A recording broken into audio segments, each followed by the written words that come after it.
Net selling prices made available to the Department of Highway Safety. Now, there's a great idea. But I'm glad I really wasn't the one that thought about that, because apparently you folks, my car dealers, aren't real crazy about it. But that's okay, because so far there have been about 3 deadlines, and you've not had to comply with any of those deadlines. And that's not at all by mistake, ladies and gentlemen.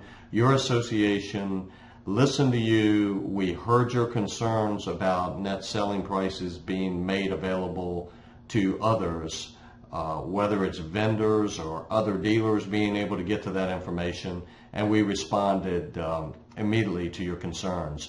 Most recently, the October 1 deadline has been removed simply because FADA has filed a legal challenge. We saw that as the only way to block this last-ditch effort by the Department of Revenue and Highway Safety to have you providing that data. So the October 1 deadline is gone. Right now, you do not have to enter anything on the Form 82040. Some vendors, I think maybe CVR is requesting that you put a number in there. We would advise that you use $1 for that number rather than entering in a true net selling price. More work needs to be done on this issue, but you need to know right now there is no requirement for you to enter data. We'd suggest that you not do so, and in the coming months there will probably be some type of DMV workshop on this issue.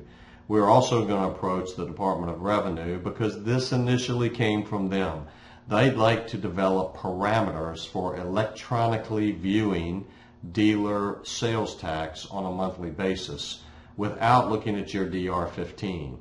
They want to be able to look at a parameter, in this case net selling price, and determine whether most good firms, like all of you out there, are doing things properly as you report your monthly taxes. And they want to be able to see, in those cases where some are not properly reporting, where those variances occur. So this program was their answer to that. We believe there should have been a lot more conversation about it, so we have attempted to represent you and stop the implementation of this program until we can learn more and work more closely with DOR and DMV. So this is another example of your association representing you, and you can look forward to that continued representation on this matter and anything else that happens with regulatory agencies in Florida. Thank you for being a member of FADA.